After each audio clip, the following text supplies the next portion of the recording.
Okay, this is question 7 of paper 1 of AS 2017. It says, describe how you would use self-fractionation techniques to obtain a sample of chloroplasts from leaf tissue. Do not include in your answer information about any solutions. It's only a 3-mark question, so we have to be selective about what we're going to write.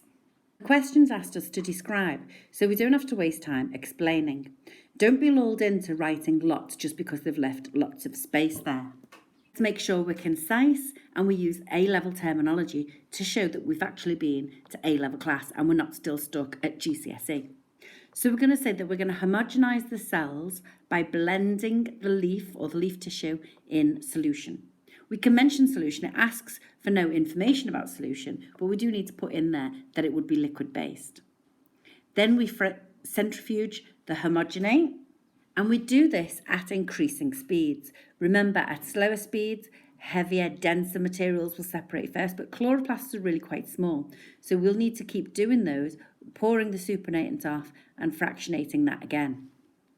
Now, this process can be described as differential centrifugation, which basically means centrifuging at different speeds, increasing the speed each time.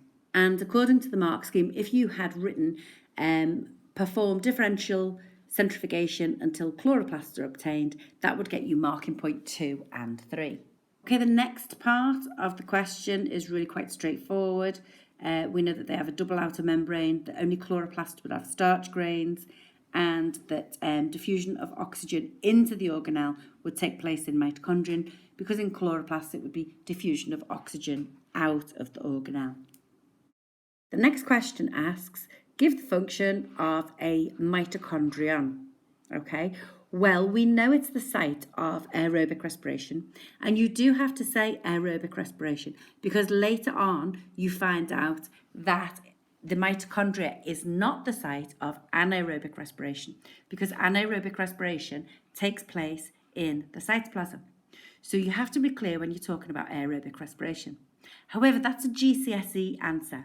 We can do better than that. Although in this case, the mark scheme awarded it and you would have got your mark. Let's think better. Let's always be thinking, let's show off that we've been to A-level biology, that we are not GCSE students anymore.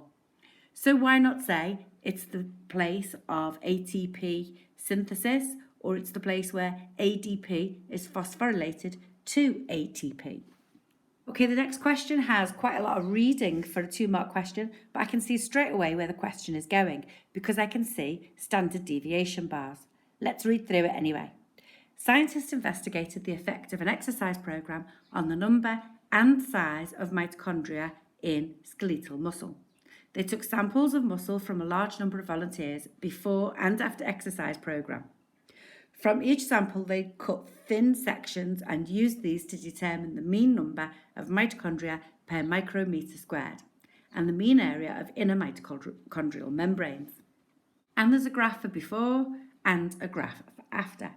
Now, interestingly, on the graph before, we've got before training showing the mean number of mitochondria and after training, and the sample for after training shows less mitochondria.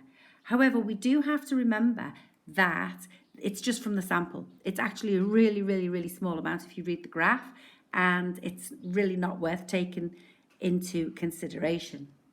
Yes, it would sit better with us if it was looked closer to the number before or if it looked higher, but it doesn't, and it's just due to the sampling. So the question asks, what do the data in Figure 7 and Figure 8 suggest about the effect of the exercise program on mitochondria? Well, on the first graph, you can see that the standard deviation bars overlap. So straight away, we can say that there is no difference between those means. And that's because mean numbers from before training and mean numbers after training may have been similar or the same. They will definitely have overlapped in terms of their range. So when we've then calculated the standard deviation and plotted it, we can see because the bars overlap that there is no difference between those means. On Figure 8, however, it's a different case. The standard deviation bars do not overlap. Now that suggests that there is a difference or that the difference is significant.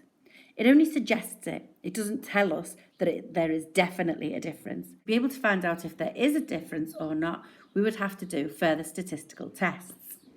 However, that is beyond the demand of this question. All we need to say for this question is that training led to an increase in the area of the inner mitochondrial membranes.